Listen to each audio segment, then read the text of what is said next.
வாழ்க்கையில அடிபட இந்த பட்ட அடிகள் எல்லாமே அனுபவங்களாக மாறும். இந்த அனுபவம் தான் தத்துவத்தை உதிர்க்கின்றது. வாழ்க்கையை சரியா புரிஞ்சுக்கல அப்படின்னா அந்த புரிஞ்சிக்காத ஒன்று அனுபவமா மாறி அந்த அனுபவம் கொடுக்கக்கூடிய வார்த்தைகள் தான் தத்துவங்கள். அப்படித்தான் கவியரசர் கண்ணதாசன் அவர்கள் வாழ்க்கையை புரிந்து மக்களுக்கும் புரிய வைக்க வேண்டும் என்கிற நோக்கத்தோடு அவர் எடுத்துக்கொண்ட ஒரு கோணம் நிலையாமை. இதைத்தான் 18 சித்தர்களும் நிலையாமையை அடிப்படையாக வைத்துக்கொண்டு மக்களுக்கு நல்ல வழிகளை போதித்தார்கள்.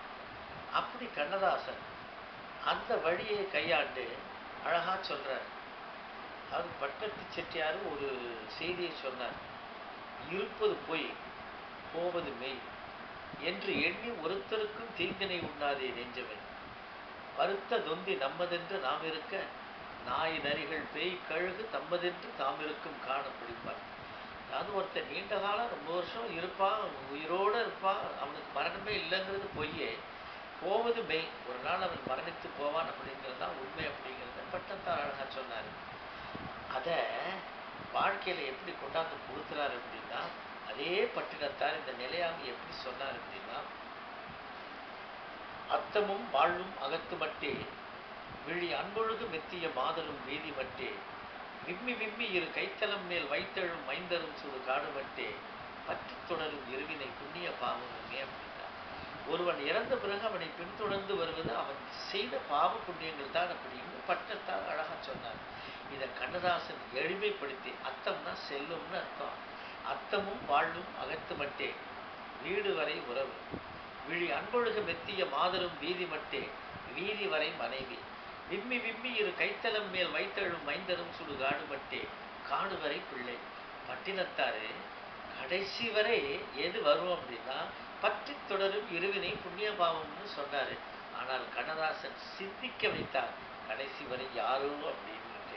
அதில் எத்தனை ஆட்டம் ஆடி இருப்பேன், எத்தனை பேச்சுகளை பேசியிருப்பேன், எவ்வளவு பணத்தை சேர்த்திருப்பேன், ஆனால் கூடு விட்டு ஆவி போனால் கூடவே வருவது என்ன அப்படின்ட்டு ஒரு கேள்வியை கொடுத்து வீடு வரை உறவு வீதி வரை மனைவி காடு வரை பிள்ளை கடைசி வரை யாரோ அப்படின்ட்டு ரொம்ப அழகாக சொன்னார்.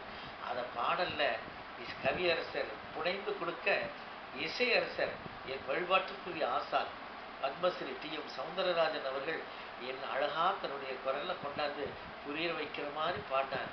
கண்ணதாசன் பாடலை எளிமைப்படுத்தி கொடுத்தார். பாடிய என் ஆசான் டி.எம்.எஸ். அவர்கள் அப்படி புரிகிற மாதிரி பாடிட்டு போயிட்டார். இது சிந்திக்க வைக்கக்கூடிய அற்புதமான தத்துவ பாட்டு. ஆடிய ஆட்டம் என்ன, பேசிய வார்த்தை என்ன, தேடிய செல்வம் என்ன, திரண்டதோர் சுற்றம் என்ன, கூடு விட்டு ஆவி போனால் கூடவே வருவதென்ன, வீடு வரை உறவு வீதி வரை மனைவி காடு வரை பிள்ளை கடைசி வரை யாரோ. இந்த பாட்டு பதிவு நடக்கும் பொழுது எங்கள் ஆசான் அப்போ தான் பட்டினத்தார் படத்தில் பட்டினத்தாராக நடித்து விட்டு வந்து இந்த ரெக்கார்டிங் நடக்குது. அப்போ அவர் கேட்டார், என்னையா பட்டினத்தார் பற்றி தொடரும் இருவினை புண்ணிய பாவமும் அப்படின்னு விடையை கொடுத்துட்டாரு, நீங்கள் ஏன் கடைசி வரை யாரோ அப்படின்னு சொல்லியிருக்கீங்க அப்படின்ன உடனே அந்த கவி இமயம், இந்த கவி இமயமலை கண்ணதாசன் ரொம்ப பணிவோடு சொன்னார், டி.எம்.எஸ். அதை சொல்லக்கூடிய யோகித பட்டினத்தானுக்கு தான் உண்டு அப்படின்னாரு.